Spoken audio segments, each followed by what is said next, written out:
Longo has the hot hand, 2 of the 3 goals. Out in front, a quick stick, Sagelski from Tim Cousin, and that's exactly how they drew that one up.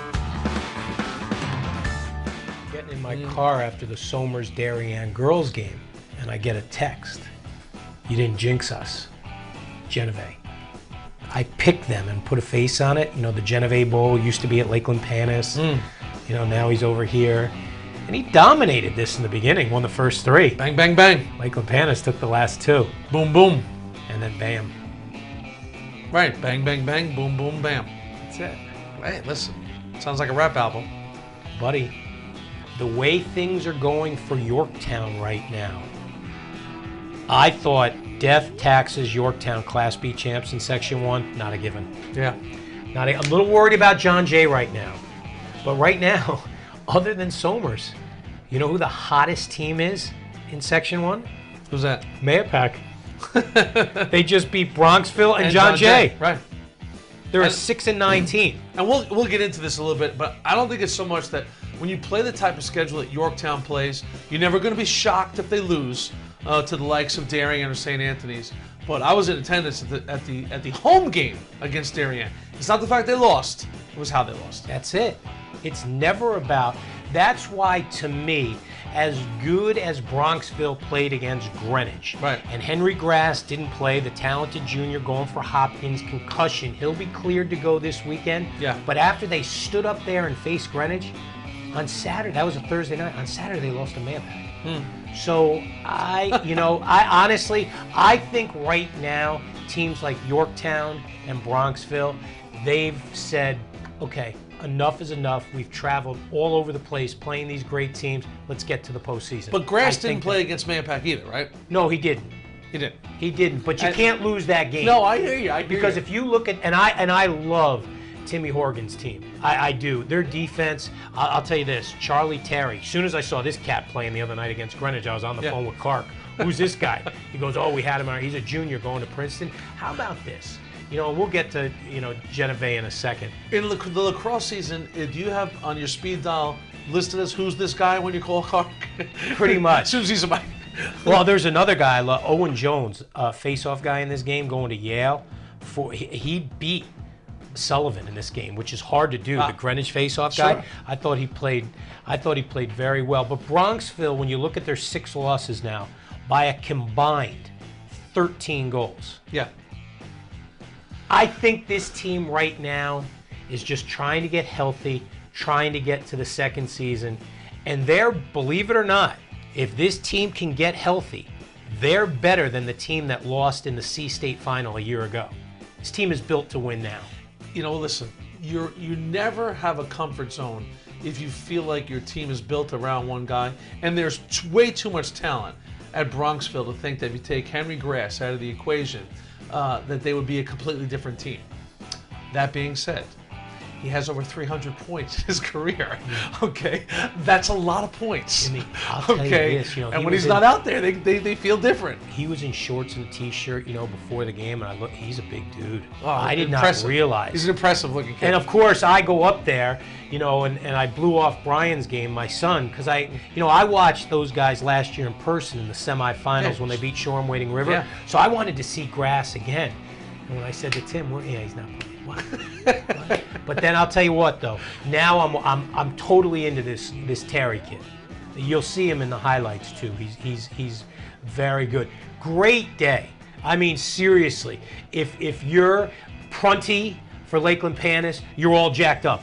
If you're Tim Cousin, you're all jacked up. If you're Jim Lindsay, the Lakeland Panis coach, for those 3 guys, this day couldn't have gone any better. Couldn't have gone any better. Albany. Yes. Beats Loyola. Scotty Morris Club. So for Cousin, it was an off-the-chart day. He was electrifying. And for the other 2, it was half and half because they lost. They lost in another close game. This Lakeland Panis Somers rivalry is a lot of fun. You want to do the highlights? Genevieve Bowl. Let's do it. Genevieve Bowl up at the Tusker Dome. Yeah, first quarter, Timmy Cousins. This is the all-Sienna portion of the highlights. Tim Cousins gives Somers a 1-0 lead. He's heading off to Sienna. Great competitor. And then going the other way, Brian Prunty. Guess where he's going? Sienna turns back to his right hand, tucks it inside the post. Game is tied at 1. This was going to be a low-scoring, sort of, great fight, just back and forth. Garvey, right here, from Prunty. And now Lake Limpanis has a 2-1 lead, third quarter. Justin Corpolongo. He's going off to St. John's. Sharp angle, ties the game back up at 2. You doing a better job with these Italian names? Because Genevieve got all over you last week. Justin Corpolongo from way downtown. Somers takes the lead. The score is now 3-2. Second of the day for Corp. Fourth quarter. Somers with a 4-3 lead. Matty Mendoza takes it himself. That's tricky. I like that. Somers now leads 5-3. The score will be 5-4. Watch this wild play here for Lake Limpanis. Scramble. Finally winds up. Oh, man, look at Prunty. Wheeling and dealing. Ties the game at 5. So here we go. Mike, the great players always want an opportunity to end it. And Tim Cousin ends it downtown. That low laser was the game winner. Look, there was plenty of time left. 4 minutes, but it gives them a 6-5 lead. And with that, Somers, or should I call it Ridgefield, Connecticut, or should I call it Summit, New Jersey zone that they're playing out there, it might not be fan-friendly, but it can be win-friendly. And, you take that 6-5 lead, and what does the Somers defense do down the stretch? They limit the quality of shots at their keeper, and they get the job done. I mean, listen, that zone, it spreads everybody out. It makes the field so big, it's ridiculous. You know what I mean? Afterwards, JC spoke with JB, Johnny Barr. This is a huge victory. They got us the last 2 years, and we really need to take it to them this year. So, when two guys are going at it, 2 teams that really want it, you're going to get a big clash. And you've won 6 consecutive games. Do you feel like this team has momentum heading into the playoffs? Oh, we definitely have momentum. We're just picking them up and putting them down. We're really glad about this victory, and we want to keep it going. Picking them up and putting them down. All right, Justin. When Timmy Horgan took over for Bronxville 7 years ago, they had one player in the lacrosse program's history to go on and play college lacrosse. It was a walk-on at Rutgers, where Horgan played his college ball after a wonderful high school career at Hen Hud. Right now, they've got like 7, 8, 9 kids on this team alone already committed to college. Now, I'm not sure if Andrew Harwood, the sophomore goalie, has committed yet, but he will. Jimmy, let's put it this way, even without grass, Harwood kept them in the game. He was, and the Greenwich goalie, the other Rogan, the other night too. Yeah. If he wasn't as good as he was, I'm telling you right now, Bronxville would have won this game. I just think right now, Bronxville is very much bored with the season. But it started out great for them. Here's my guy, Charlie Terry. Look at this guy, Jim. The poll says, you know what? Yep, I don't need balance. Falling down bouncer. Yep, 1-0. Princeton getting a good one in about a year and a half. Jamie Paradise for the Cardinals wraps around. Well, you see the fake, get the goalie moving? Nice. Then Paradise to Bobby Goggin in front, and the Cardinals take a 2-1 lead. I thought this would be a high-scoring game, but I realized this Bronxville defense is very good. Kyle Foote to Paradise on the doorstep. So Greenwich scores 3 goals in a 2-minute span. They're up 3-1. Third quarter, it's 3-2. Kyle Foote to Luke Finneran, 4-2. And Greenwich, part of a 3-goal consecutive thing here, to Wilt Perry gets the shot and the goal. And Greenwich, they go on to win the game 7-4. Yeah, and Tommy Rogan for Greenwich, Mike, 18 saves in the game, including 12 in the first half of that one. So he's had a great year. He's had a great year for Greenwich until he got to Darien, but that's a different state and a different game. So I was at the Bronxville Greenwich game, and you went up to the Yorktown Darien game, and you called me right away and said Yorktown's just not showing up. Well, listen, I mean, you don't have to be an educated observer to know that Yorktown should never be losing 5-0 at home. They're not, and all due respect to Darien, who's one of the top teams in the tri-state area this year. This is looking like a vintage version of Darien. But, you know, Yorktown needed a wake-up call at home. I mean, it's, you know, and that just shouldn't happen. You get down 5-0, and then you sort of settle the game, but that 5-0 hole is one that they just really couldn't climb out of. I'm worried about Yorktown. You know, we watched them against Ridgefield, you know, and then they really struggled this week. This is the first of 2 negative highlights for the Huskers. Ian Burgoyne slides it inside, 1-0 Darien. Colin Minikis, number 3, like a phoenix, he is rising. Yes. Colin, nice goal, makes it 2-0. Remember, Darien is on the road, and there was a good crowd here, ready to see some great lacrosse between 2 teams, and the Blue Wave came out like a wave. Johnny Boak, Jack Book, and then Peter Lindley. Nobody's better than Lindley, Mike, in front of the cage in these moments. He's so creative. It was 5-0. Yorktown tries to get on the board. Connor Veracruz, the All-American heading to Rutgers, gets one off, but hey, he's moving away from the cage, and Phil Hufford, the Yale-bound goalie, is all over it.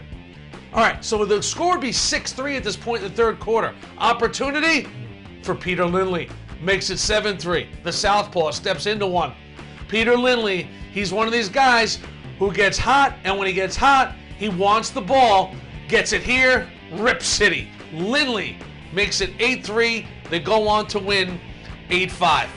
So was it a good thing for Yorktown that 48 hours later they would get stuck in traffic going out to South Huntington and play what has become a very nice rivalry? And when you look at the last 4 games, especially the last 3, Yorktown loses last year to St. Anthony's in overtime 13-12. Year before, lose 13-12. Yeah. Year before that, lose 12-11. Year before that, lose 14-7. So I thought this was the perfect medicine for them. And then it just didn't. Well, St. Anthony's is going in a different direction. St. Anthony's is catching their stride, and they're playing their best lacrosse of the year right now. And coming off a victory over Chaminade, the Friars were ready to go. Joe Lushardi spins, rips this one top shelf. Okay, so the score was 2-1 St. Anthony's. And then he said, you know what? Here come the Huskers, man. Nicky Bonatatabis ties the game at 2. But then they'd go on, Mike, a 35-plus minute drought, and St. Anthony would take over. Look at the passing. Laviano to Buscemi to Billy Sledge. It was 3-2. And then Laviano again. This kid Laviano, we love him. Going off to Ohio State, finds Buscemi again. It was 5-2.